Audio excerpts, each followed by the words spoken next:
asociados nuevos, como son, por ejemplo, las características que tiene el litio, cómo funcionan los sistemas de almacenamiento de energía con litio. También hablar algo del hidrógeno verde y los combustibles verdes. Entonces, con eso vamos a terminar el tema. Bueno, hay otro sistema que es una modificación del reloj antiguo que ya lo habíamos visto cómo trabajan. Entra el sistema, se ecualiza el río, pasa a través de otro estanque con aireación, le colocan oxígeno o aire, no le colocan aire simplemente, con oxígeno es mejor, donde están los lodos que son simplemente microorganismos, que están en la forma de lodo. Trabajan, se van después a un sistema donde se decantan esos lodos y obviamente al decantarse sale el agua tratada y esos lodos quedan, se recirculan, nuevamente se vuelven a entrar. En el transcurso en que va el lodo desde el estanque de sedimentación hasta nuevamente el estanque de aireación, van, siempre le decimos, van colocando, entre comillas, porque obviamente como no tienen tan acostumbrados a tener economía, entonces cuando llegan al sistema donde hay fuente de carbono, su velocidad de trabajo es también mucho más rápida. De hecho, incluso hasta los estanques se calientan un poco por la actividad microbiana. Hay otros que son de agresión prolongada o procesos de oxidación total. Voy a pasar de largo esto que está acá. Este otro que se llama canal de oxidación, simplemente porque esto es muy simple. En el canal de oxidación que se usan pequeñas granjas, y a ver si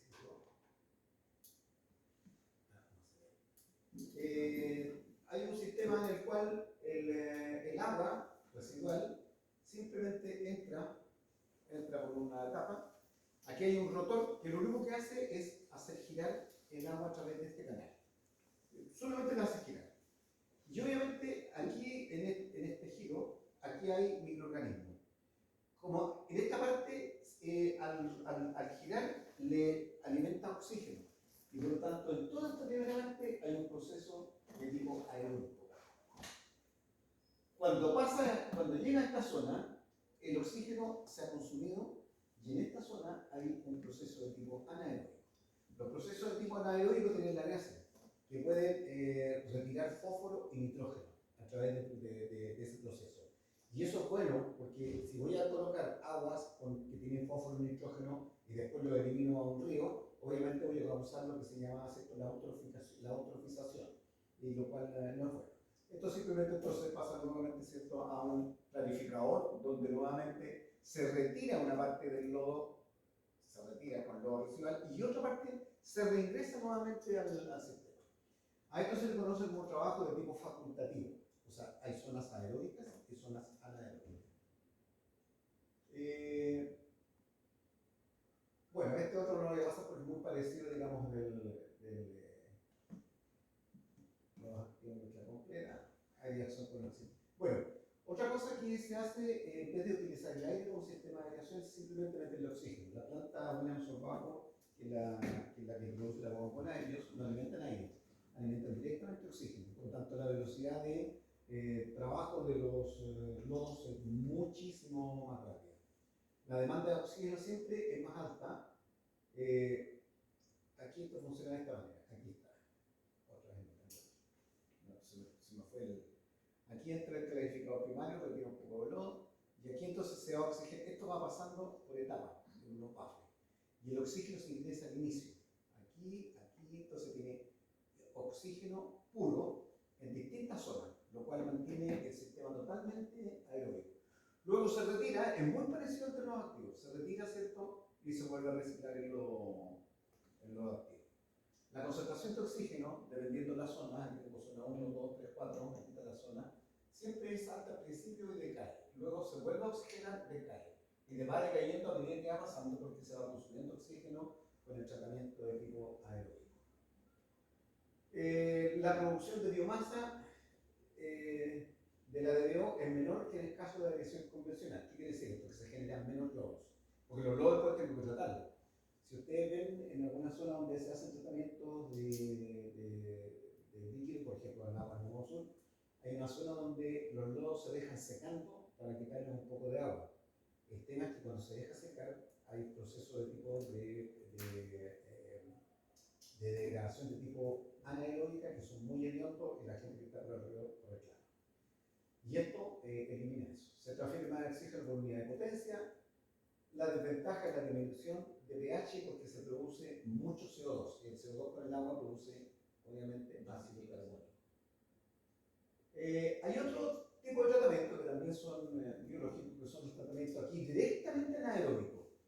¿Cuál es la principal ventaja del compuesto anaeróbico? Que los productos finales de la degradación anaeróbica son metano, CO2, H2S, con pequeñas cantidades de H2S.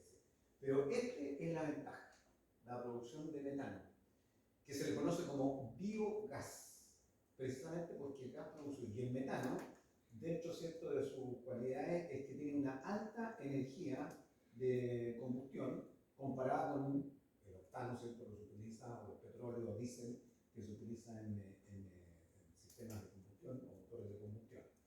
Y por cada metano que tú utilizas, una ecuación CH4 más oxígeno, simplemente voy a colocar esto. CO2 más agua. Ahí ya bueno, balance 1. 4, 2 por 2 son 4, ahí serían 2. Por cada metano, y la energía que se produce es bastante alta.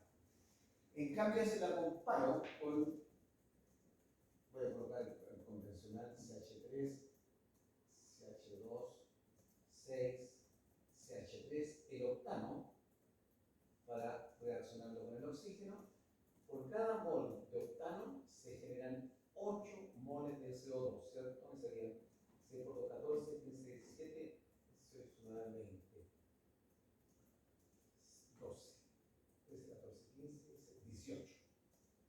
Entonces serían 9 por 2, 18, y aquí serían 25 medios.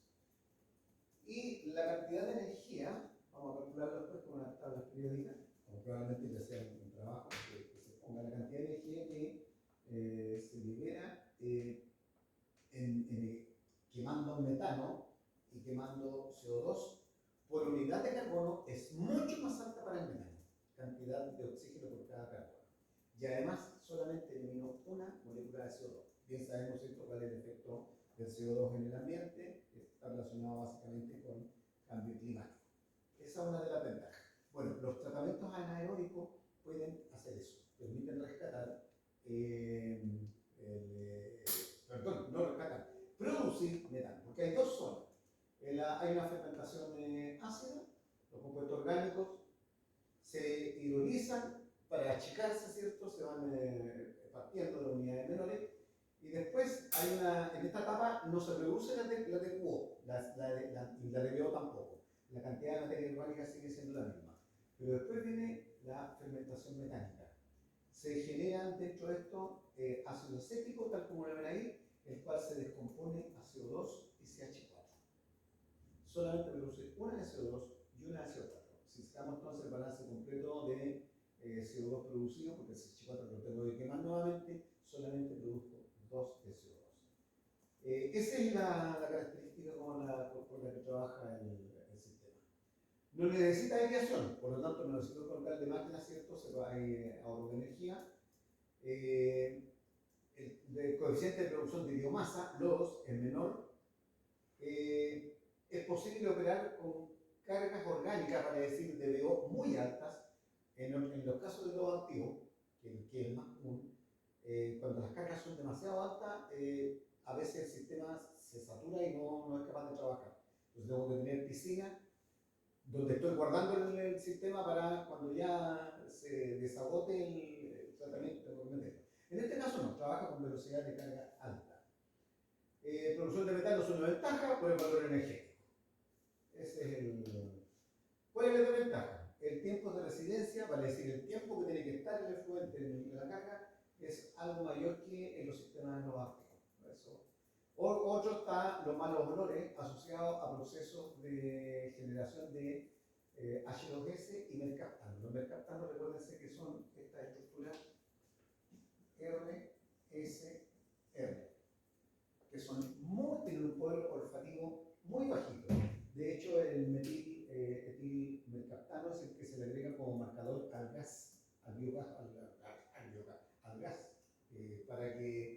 de que haya una llave abierta, porque el gas en sí mismo no tiene color. Bueno, se liberan estos y son olorosos. Afortunadamente existe una solución tanto para el RSR como el H2S, que fue producto de un emprendimiento que se hizo en el laboratorio con una empresa.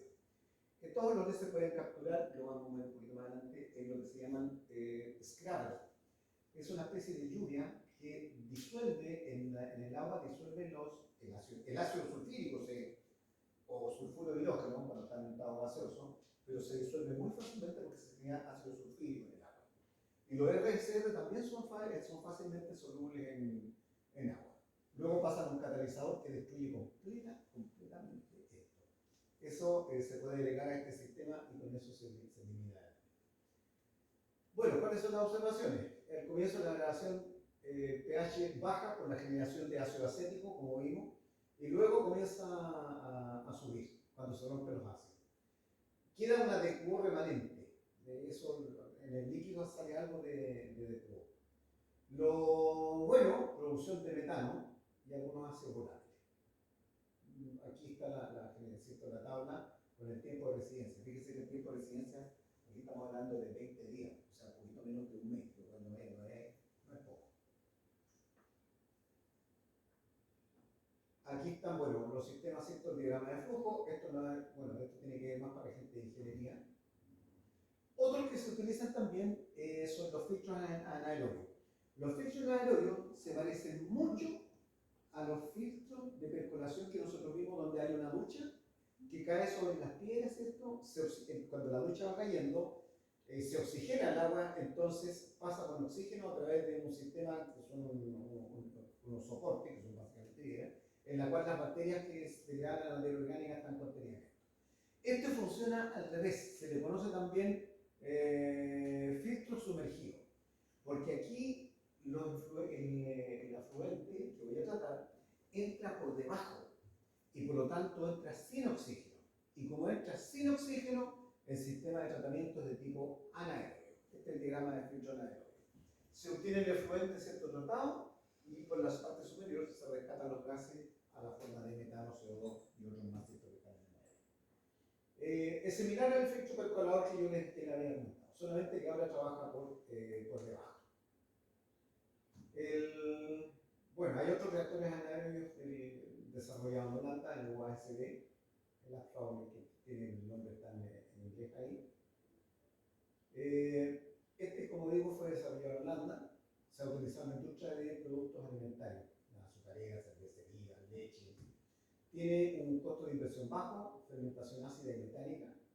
La sedimentación tiene lugar en el mismo reactor.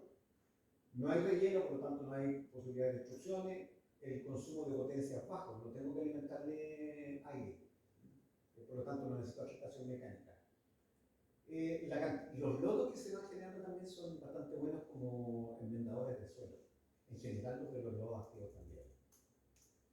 Bueno, ahora vienen los tratamientos avanzados que se conocen como, que están básicamente desarrollados en 3 o 4 tipos.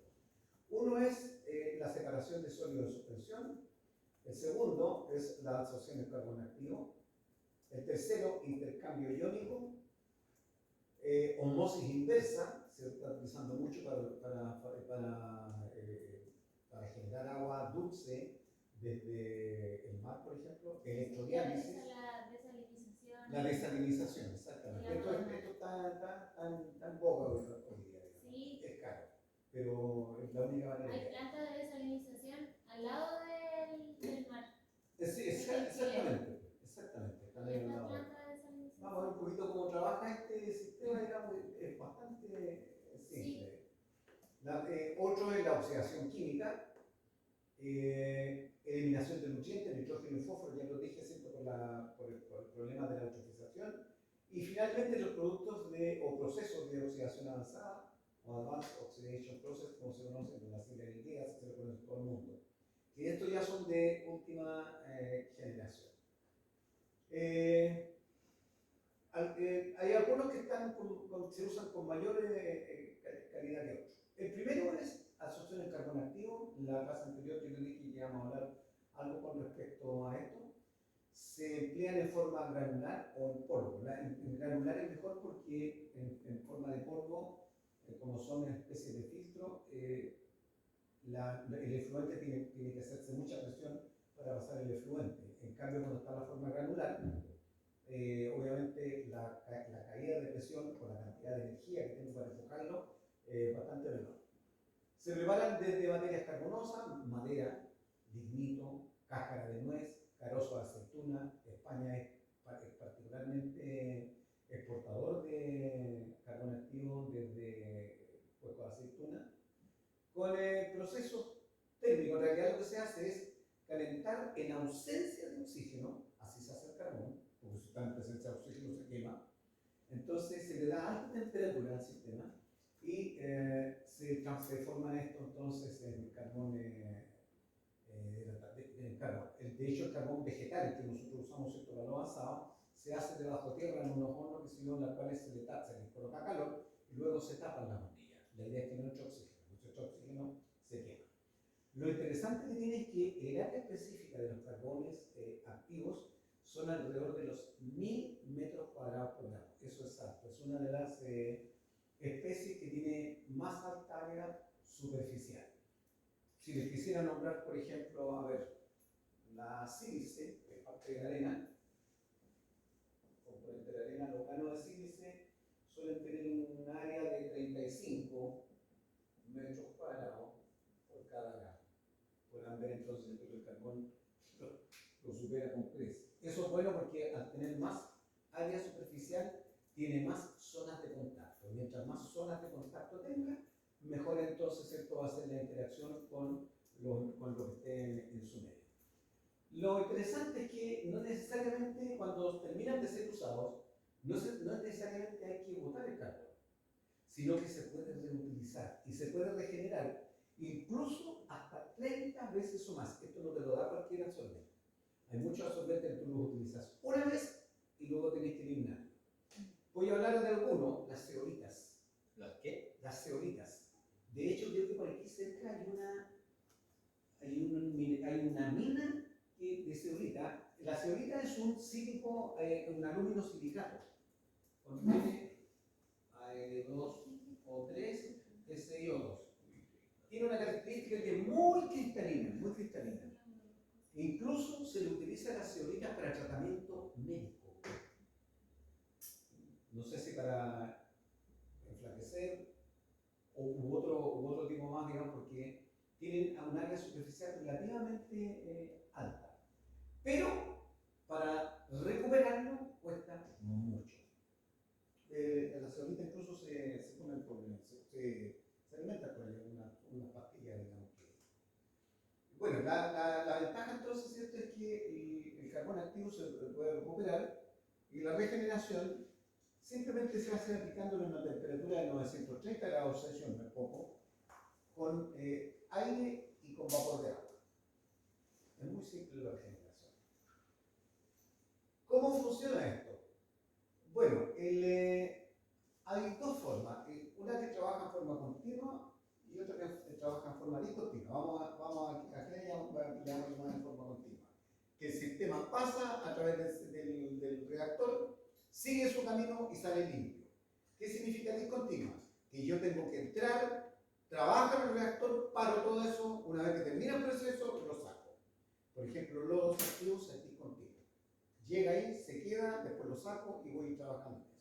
En este otro simplemente trabaja en forma continua, lo cual tiene una ventaja por el tiempo de residencia. Los contaminantes se separan según descienden en los reactores. Aquí vamos a ver, voy a colocar los reactores, por acá no. Ahí está. Los carbones activos se colocan en columnas, que son ese tipo, que pueden ser columnas grandes.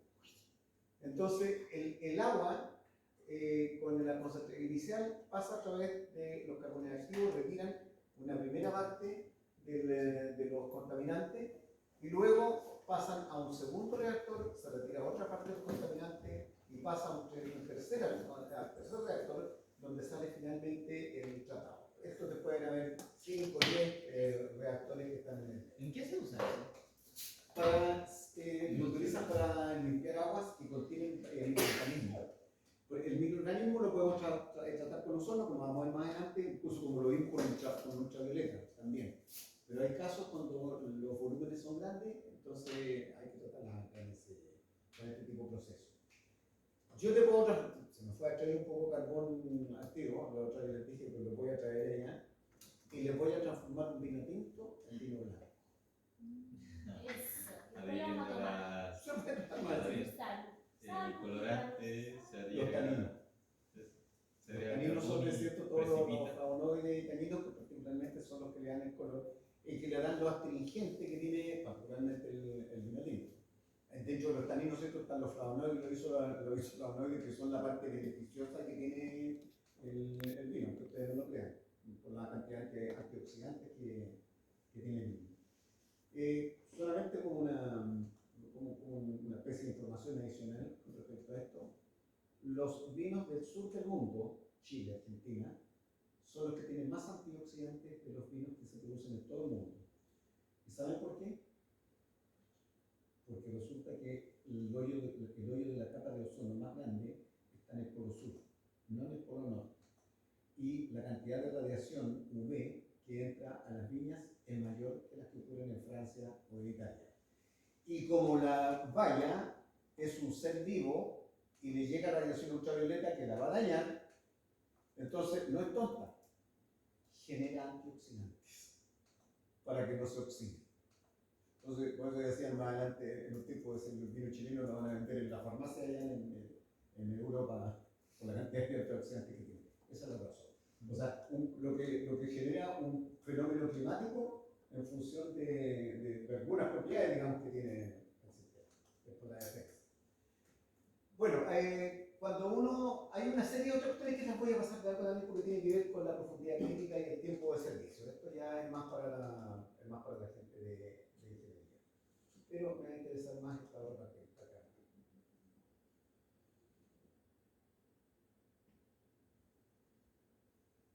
No lo tengo. No lo voy a ver esto. Simplemente indicar que son varios reactores. Y el tema es que, sí, esto sí va a ser importante. Lo que pasa es que, aquí está, esta curva es importante. Cuando yo entro con una cantidad determinada de una concentración de entrada, por ejemplo, voy a entrar con un 52 partes por millón, o miligramos por litro, de QO. Y voy midiendo después al tiempo de salida. Fíjense que aquí la duración del flujo, el tiempo está en días. El primer día prácticamente retiro toda la de QO. O sea, me salió pero limpio. A los 5 días ya tengo algo de 3 de DQO desde 52. Al 10.º día ya tengo 10 de DQO desde 52. Hasta aquí estamos bien todavía. A medida que pasan los días de uso continuo del reactor, obviamente el sistema se va saturando, vale decir, el carbón activo se va llenando con los componentes y se van copando los espacios activos. Se trabaja en la zona de ruptura, cuando ya lleva casi el 50% del uso del carbón activo. Simplemente lo que se hace es que se toma un reactor, aquí está el reactor 1, reactor 2, aquí un efluente y sale. Se trata. Cuando llega al punto de ruptura, simplemente aquí tengo una llave que cambia el efluente y paso por el reactor 2 y sale hacia afuera. Por el reactor 2. Y en el tiempo que se cambia el reactor 2, que son 30-40 días, lo que se hace simplemente es tomar este carbón activo y regenerarlo. Se le mete aire caliente a 930 con un vapor de agua y se regenera. Una vez que está listo simplemente cambio la válvula nuevamente, ¿cierto? Y voy trabajando con uno, con otro, con uno, con otro. Y eso lo puedo hacer con el carbón activo hasta 30 veces esa regeneración. Por lo tanto, lo que tengo que medir es cuánto tengo en la salida. Aquí estoy entrando con 52 y aquí estoy saliendo con distintas cargas. Esta es la carga de salida. Obviamente, cuando se satura, el término a los 40, a los 50 días, 2 meses, ahí se satura. Luego no me sirve 2 meses, porque ya lo tengo casi. Entro con 52, salgo con 52, no me sirve. La de Pudor, recuérdense que es la demanda química de oxígeno, que también refleja la carga orgánica. La de Avión lo presenta mejor, como ya lo comenté antes, en ese ámbito. La de Pudor nosotros la medimos en el laboratorio como un parámetro adicional. Simplemente se trabaja hasta aquí. Hasta cuando llega casi un 40%, se cambia el reactor al otro reactor y se da el carbón activo. Por lo demás, tiene otra gracia: es barato, no es caro, no es un tema. Bueno, esas son las ecuaciones que rigen ciertos tiempos de salida y no voy a meter en. El otro tipo de procesos que hay es el de intercambio iónico. Esto se utiliza mucho cuando se requieren aguas de tipo muy puras que no contengan iones. Incluso se vende como agua deionizada en el medio. Por ejemplo, el agua que se le agrega la venden en los lugares de los servicentros, que le agregan a la batería, ahí venden agua deionizada, que no tenga iones. El agua siempre va a ir acompañado de varios elementos. Recordemos, ¿cierto?, cuáles son los elementos más comunes que tenemos. El calcio va junto con el magnesio. El hierro, que va junto con el manganeso, donde hay hierro y manganeso, que son como los más primordiales, aparte de una serie de otros componentes más. Obviamente, entre los aniones, los cloruros, nitratos. Adelante, sí. ¿Cómo estáis? Bien, bien. Los cloruros, los nitratos y otros elementos más. Y yo resulta que lo que necesito trabajar, sobre todo cuando se trabaja en el ámbito de salud, necesito quitar todo esto yo. Punto 1. El calcio y el magnesio está asociado a la generación de cálculos renales. De hecho, las piedrecitas que tú tienes en el... O sea, ojalá que no tengamos, porque son CaCO3, que es un sólido. Recuerden que es un sólido poco soluble, forma parte de las conchas de los locos. Si fueran solubles, los locos andarían sin su concha, y los mariscos, etc. Y el otro es que también es insoluble, el carbonato de magnesio. Esos dos son parte esencial de los cálculos de tipo renal, y sabemos lo que produce. Hay aguas, sobre todo en estas aguas, sobre todo las de tipo subterráneo, que también lo vimos en el live, en las cuales la cantidad de calcio y magnesio es muy alta. Y eso porque las aguas subterráneas pasan por zonas calcáreas y van disolviendo la caliza, la van disolviendo y te va generando altas cantidades de calcio y magnesio. ¿Dónde está la mayor cantidad de agua dulce? Debajo del suelo. El 90 y tanto por ciento está debajo del suelo. Lo que está arriba, ¿cierto?, ya está todo contaminado, no lo podemos ni tomar. Por lo tanto, tenemos que tomar agua que tiene mucho calcio y magnesio. Otra zona, otros particulares también el hierro y manganeso. Particularmente Chile es una zona que es una zona altamente minera, por ser una cordillera relativamente nueva. La cantidad de minerales que hay es muy alta. También hay mucha cantidad de hierro y manganeso. Manganeso más 2. Manganeso más 2. Junto a los cloruros, nitratos no tanto. El nitrato es algo por actividad agrícola, particularmente. ¿Cómo retiro ese tipo de componentes? Bueno, simplemente se utilizan, aquí tengo en distintos momentos una columna que tiene una resina de intercambio. A ver, esta aquí.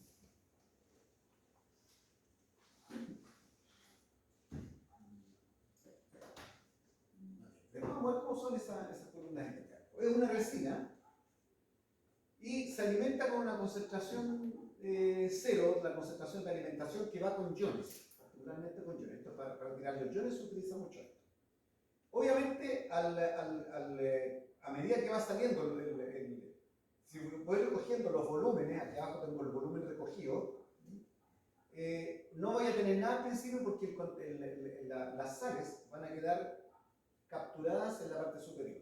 Sigo agregando la misma cantidad de concentración, ¿cierto?, de alimentación. Como ya se saturó esta, se empiezan a saturar las capas inferiores. Sigo agregando, como ya se saturaron las capas superiores, se empiezan a saturar las capas inferiores. Y llega un momento en que toda la resina ha sido intercambiada y simplemente lo mismo que entra es lo mismo que sale. Porque ya no tiene capacidad para retirar los iones. Frente a esto, entonces, los puntos, aquí tengo, cero sería la concentración de los iones que están saliendo, cero, cero todavía, y llega un momento en que comienza a elevarse.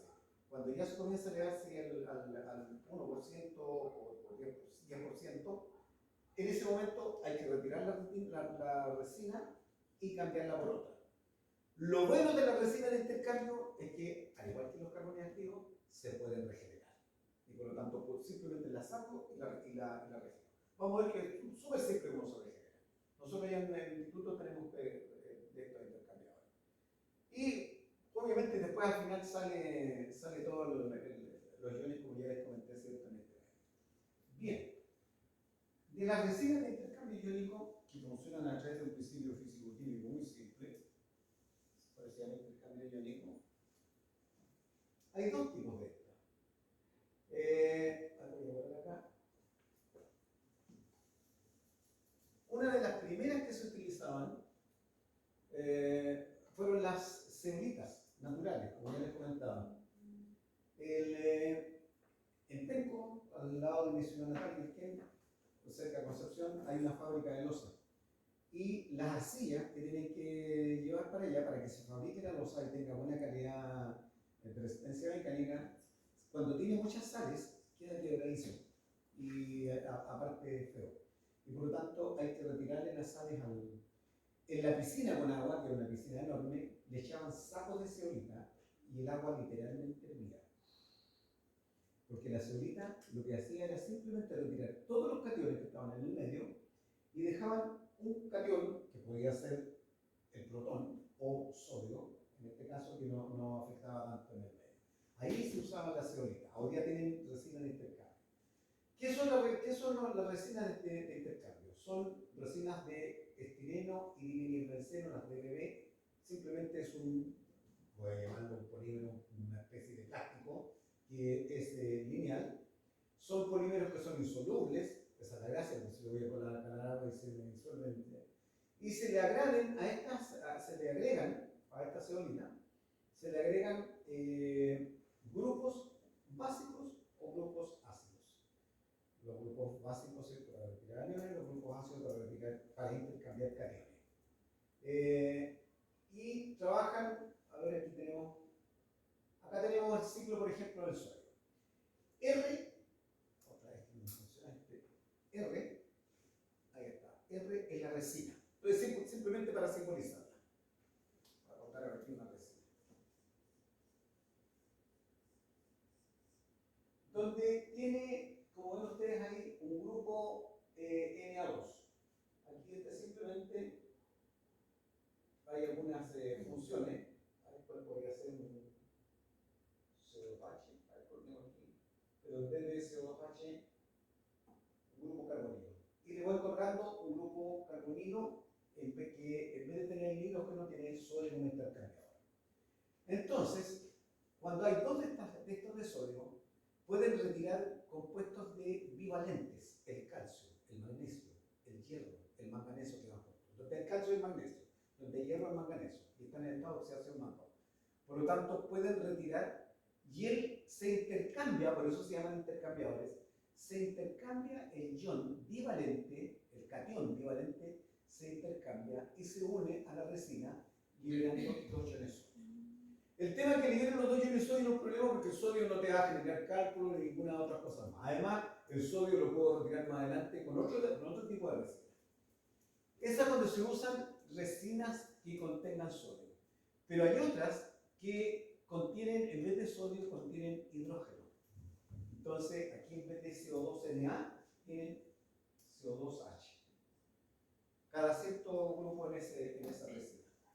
Bueno, nuevamente, lo mismo que en el caso anterior, el metal bivalente se intercambia con los dos hidrógenos, quedando capturado el metal en la resina y liberando dos protones. Como se liberan dos protones, se va a acidificar el medio, usted liberando protones. Lo interesante es que yo puedo después, estos protones que están acá, los puedo neutralizar simplemente con una base. ¿Cómo regenero? Por ejemplo, aquí en el ciclo del sodio, intercambié los sodios por el metal. Ahora tengo el metal. Yo quiero retirar el metal. porque quiero volver nuevamente a regenerar mi resina sódica.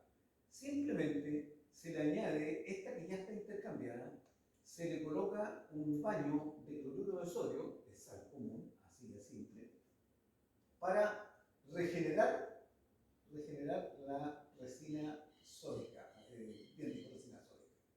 Y obtengo el cloruro del metal que yo retiré. En este caso, por ejemplo, puede ser cloruro de calcio, de manganeso, de hierro, de magnesio, etc.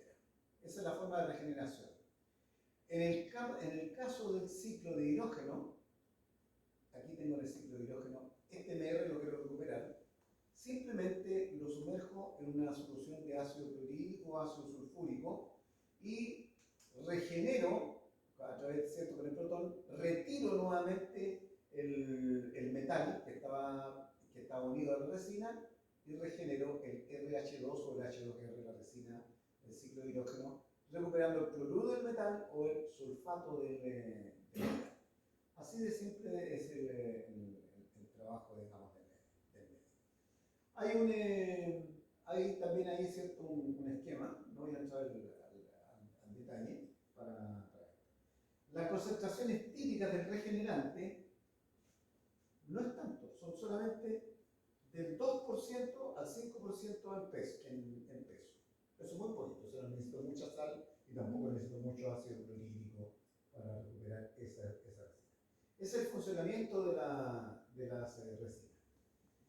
Ahora, esos retiran cationes, pero ¿cómo retiro cloruro, por ejemplo? O nitrato. Para esto hay otro tipo de resinas que en vez de tener un grupo ácido, tienen un grupo ácido. Entonces aquí simplemente tengo un grupo hidroxilo, ¿cierto? Otro grupo hidroxilo y así sucesivamente en ese medio. Resulta que entonces que aquí tengo para, por ejemplo, buscar retirar sulfato. Ahí está, ahí aparece. Para retirar un anión de carga -2. Sulfato, cromato, hay una serie de otros componentes. Incluso con carga -1 simplemente se me pasan los cloruros, los nitratos. Bueno, simplemente se intercambia el anión por el OH. Y obviamente retira el OH. Y como retira el OH, en la resina me queda el anión capturado.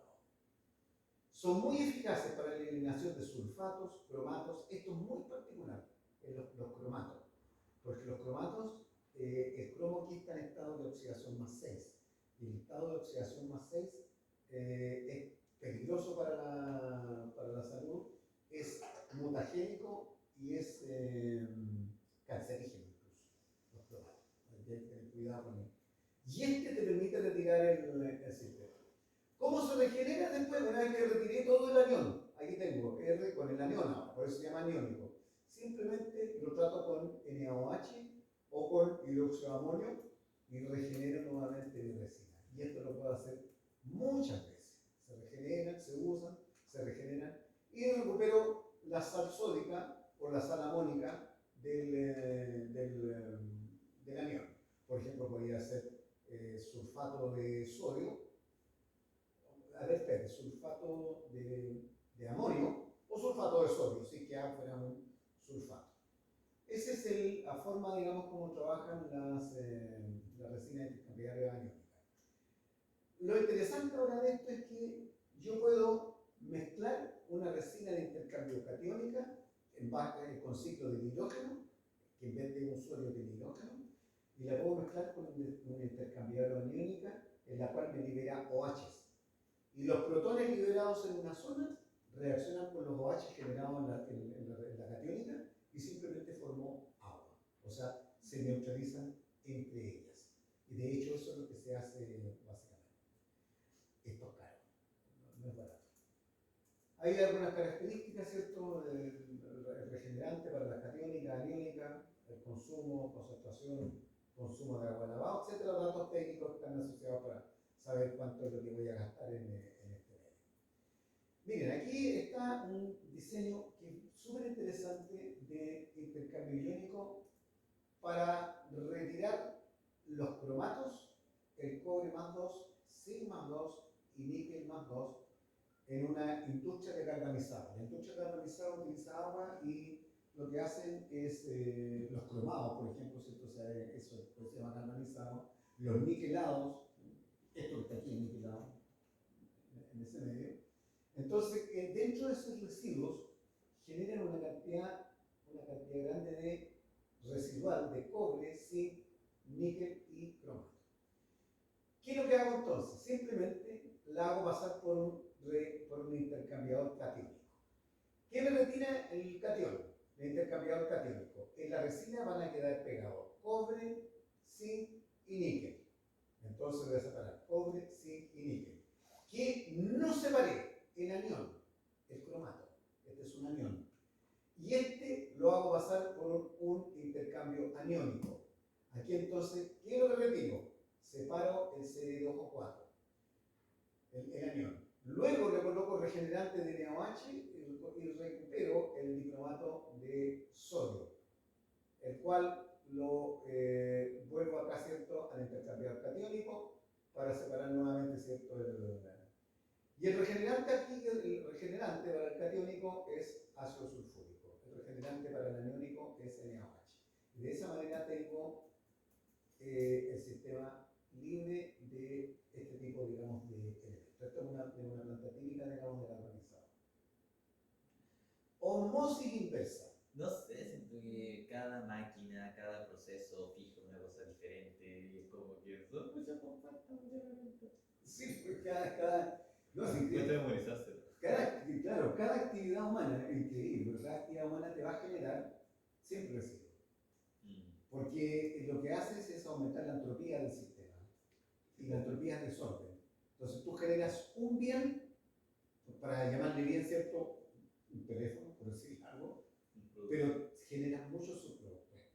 Sobre todo en la fabricación de circuitos electrónicos, ahí se utiliza mucho la resina de intercambio. Aquí adentro hay una serie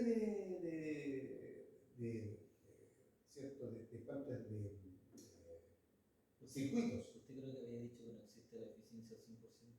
No existe, claro, de generación cero. O sea, siempre se va a generar un residuo. Lo que sí se pueden es minimizar los residuos y hoy día se está hablando de otro tema que se llama la economía circular, donde esos residuos yo le puedo dar un uso, porque alguien los utiliza y hay que solamente buscar quién los utiliza. Según lo que se conoce como economía circular. Bien, la osmosis inversa. Nosotros, cuando estudiamos fisicoquímica, vimos el fenómeno de la osmosis, ¿cierto? Incluso vimos las ecuaciones de donde se genera la ecuación de Van 't Hoff. La ecuación de Van 't Hoff es la que está arriba, que dice que pi, que es la presión osmótica, es igual a la concentración molar multiplicada por R, que es la constante local, aunque no crean, pero aparece ahí, y por la temperatura en Kelvin. Eso te da entonces la presión, si la R la utilizo en atmósfera, la presión me dará en atmósfera. Bueno, este fenómeno es particular porque cuando yo tengo, voy a colocar aquí una solución, voy a pensar en una membrana, y por fuera tengo el solvente, cuando tengo membranas que son semipermeables, existe una tendencia natural de el solvente pasar a la solución, de entrar a la solución. Este proceso es natural. De manera que si yo quiero, aquí tengo por ejemplo una solución de sacarosa y acá tengo agua. El agua naturalmente va a fluir hacia la solución de sacarosa.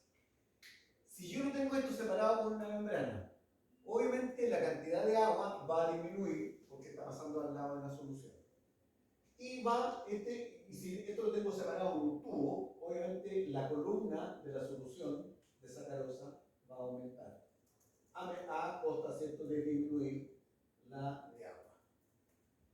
Bueno, si yo quiero impedir, yo no quiero que eso ocurra, ¿qué es lo que tengo que hacer? Simplemente, si lo coloco aquí en una placa, simplemente aplicarle una presión suficiente necesaria para que impida pasar el agua a la solución. Esa presión suficiente necesaria que impide que el agua pase a la solución se conoce como presión osmótica. Es lo suficiente necesario.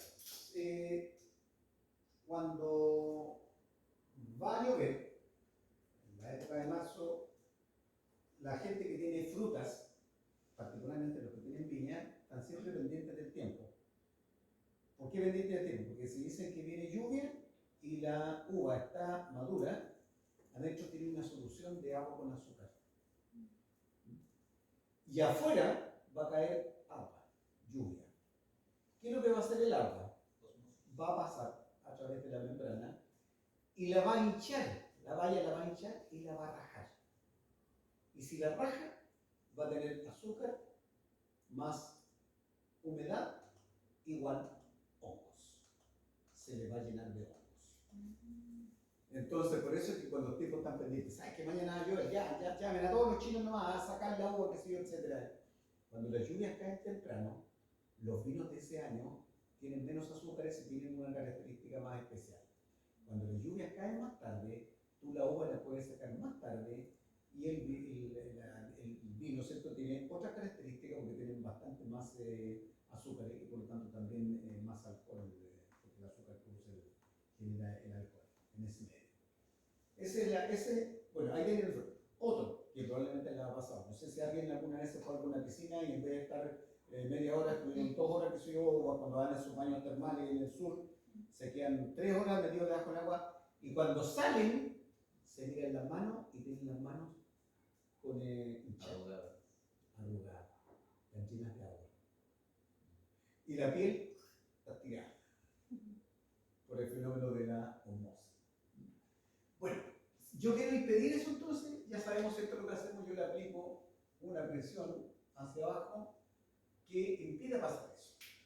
Pero también puede ocurrir lo contrario, o sea, no lo contrario, sino que, ¿y qué pasa si en vez de tener una presión osmótica, le aplico una presión osmótica más un excedente de presión, o sea, la empujo con mayor fuerza que la presión osmótica?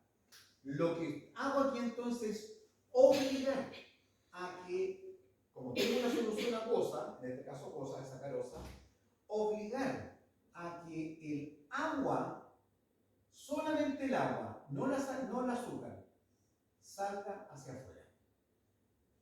Y por lo tanto, puedo tener entonces, ¿cierto?, el azúcar en un lado y el agua en otro. Obviamente la presión que tengo que aplicar en K es mayor porque va a estar más concentrada. Y con la presión depende de la concentración. Por eso se le llama osmosis inversa. Porque en vez de hacer que el agua entre hacia adentro de la membrana, hago que el agua salga de la membrana hacia afuera. Ahora, no solamente se trata de que la solución sea de sacarosa, puede ser de cualquier, puede ser nitrato, puede ser cloruro, sulfatos, etcétera, etcétera, etcétera, en ese medio. Estos son unos, el agua residual entra con un tubo interno, es un tubo que contiene 2 tubos, uno interno y otro externo. En el tubo interno va entrando el agua con los contaminantes y por la parte, aquí se le hace presión, en esta parte se le hace presión mayor que la osmótica y aquí entonces el agua sale hacia afuera. Y en el tubo externo entonces sale el agua purificada. A eso es el fenómeno de la osmosis inversa. Y esto lo puedo hacer con agua con sal. De hecho, si al agua con sal yo le aplico una presión, y lo tengo separado a través de una membrana, y le aplico una presión mayor que la presión osmótica, yo saco el agua de la sal y me queda la salmuera más concentrada. Obviamente no voy a llegar a sacarla, pero le puedo sacar el agua sin tener que evaporarla. Porque la otra sería una evaporación, ¿cierto? Para sacarla. El tema es que la energía que hay que aplicar es alta y por lo tanto el costo también es alto en ese área. No sale a cuenta. Claro, ahora afortunadamente, bueno, la misma ciencia ha traído como hay que aplicar la energía al proceso de osmosis reversa o RO, para tratar entonces, ¿cierto?, agua, aquí yo tengo que meterle energía. El proceso. La energía hoy día la puedo utilizar a través del uso de paneles solares. Y me entrega suficiente energía para poder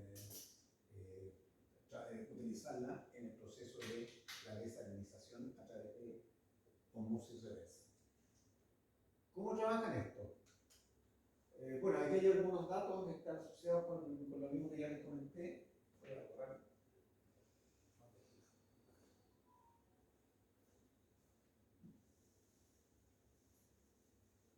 Ahí está el tema. La fuerza que hay que aplicarle simplemente es la diferencial de presión más la diferencial de la presión osmótica, porque la presión osmótica, a medida que se va concentrando la muestra, porque le voy sacando el agua, y por lo tanto la concentración es mayor, y como la presión osmótica depende de la concentración, entonces cada vez le tengo que agregar más presión al sistema para poder salir. Presión de alimentación, esta fuerza o presión, recuerden que presión es fuerza vertical, la fuerza entonces tiene que tener un área determinada por SDP. Y aquí hay otro tema que es importante y que casi estamos terminando. Hay un concepto que se conoce como factor de rechazo. ¿Qué significa el factor de rechazo? Factor de rechazo es la cantidad, porque no puede retirar todo. La idea es que rechace porque si voy a pasar agua, en algunos casos va a pasar agua con algo más también. Y yo no quiero que pase ese algo más, yo quiero solamente agua.